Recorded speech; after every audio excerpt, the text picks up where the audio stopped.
Assalamualaikum warahmatullahi wabarakatuh. Materi pembahasan kita kali ini yaitu mengenai Secure Network Connection atau keamanan pada jaringan web. Ya, kita di sini lihat terlebih dahulu mengenai pemahaman dari wireless technology, di mana wireless technology ini adalah merupakan cellular based wireless data solution, di mana ini mempergunakan saluran komunikasi seluler yang sudah ada untuk mengirimkan data melalui CDMA atau GPRS. Nah, pada wireless LAN atau WLAN solutions, ini kita lihat adanya hubungan wireless dalam lingkup area yang terbatas. Nah, ini biasanya skup range adalah antara 10 sampai dengan 100 meter dari base station ke access point atau IP.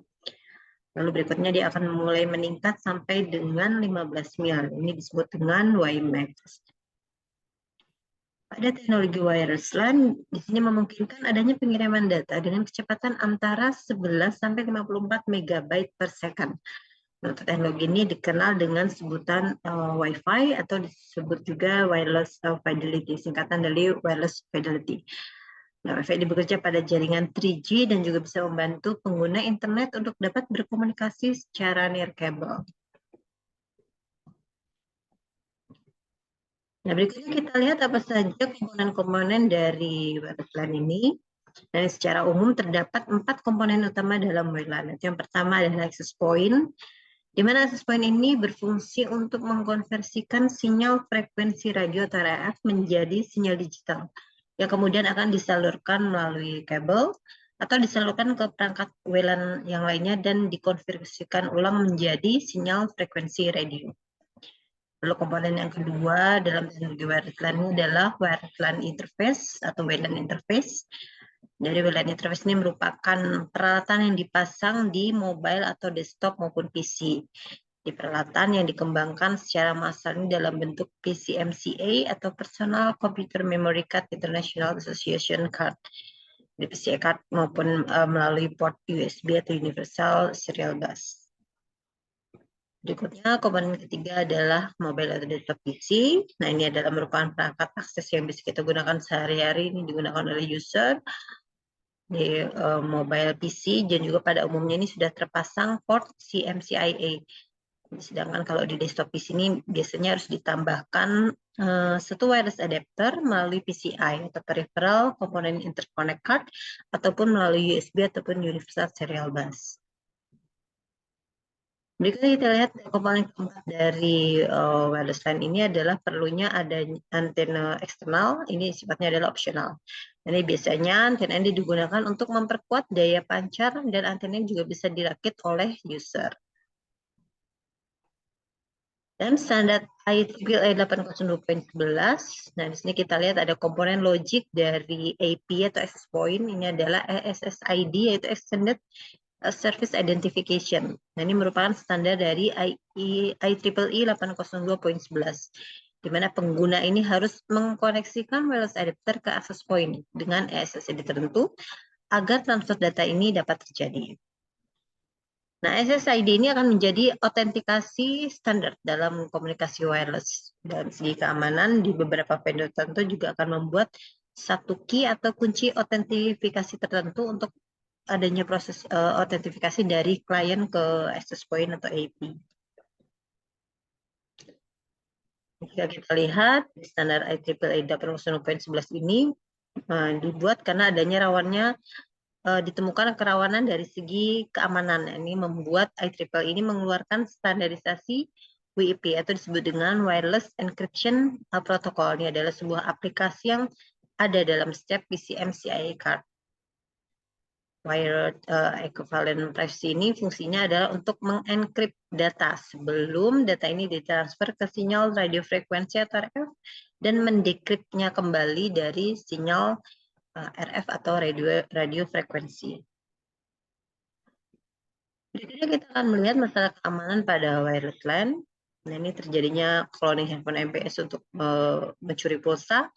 Lalu bisa juga terjadi keamanan dari sisi cloning SIM card. Lalu untuk aplikasi AirSnort, ini dapat menyadap paket WLAN. Itu selainnya seperti NetStumbler, WebCrack, dan lain-lain ini mulai banyak tersedia. Lalu di Amerika ini di satu NIST, Ini melarang penggunaan WLAN untuk sistem yang memiliki data-data yang cukup konfidensial. Masalah keamanan lainnya yang bisa kita lihat di sini adalah Bluetooth jacking, lalu Bluetooth tumbler, mencuri-curi data melalui Bluetooth.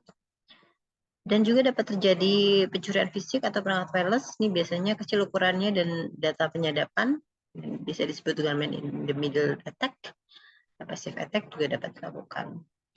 Contohnya adalah informasi seperti daftar nomor telepon, kalender, ataupun data lainnya yang bisa dibaca melalui Bluetooth tanpa adanya keamanan yang cukup baik atau pengamanan yang kurang. Pertama dari wireless ini pada dasarnya adalah transfer data secepat mungkin, di mana pengamanan dengan enkripsi, apalagi dengan resource terbatas ini menjadi hambatan dengan kecepatan, sehingga menjadi pilihan nomor 2.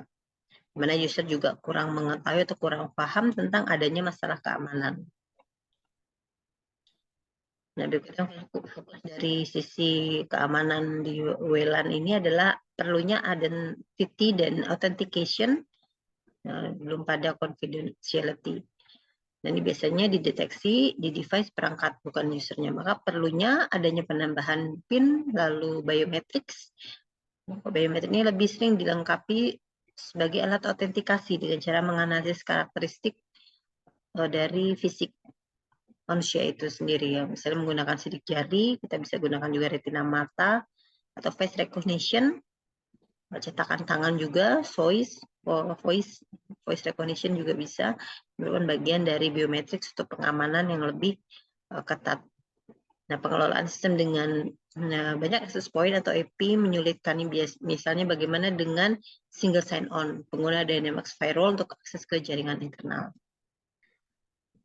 Pengamanan WLAN ini juga ditemui dalam segmentasi jaringan, di mana memasukkan wireless ke sisi extranet yang dianggap kurang aman, dan adanya pembatasan akses berdasarkan MAC address ini juga menjadi perlunya pemahaman dalam pengamanan WLAN. Pengamanan WLAN lainnya bisa dilakukan dengan encryption, yaitu ada WP Wire Equivalent Press. Ini merupakan standar umum security yang digunakan adalah WEP karena dia memiliki konfigurasi zero atau zero configuration, atau sistem setup network Windows ini bisa langsung menggunakan sistem pengaman dengan WEP. Sedangkan sistem pengaman lainnya ini bisa menggunakan Wave Protected Access atau WPA. Lalu penggunaan end-to-end encryption di level aplikasi juga diperlukan dalam pengamanan WLAN. Demikian pembahasan mengenai keamanan jaringan wireless. Untuk lebih jelasnya dapat mendownload materi ini. Terima kasih.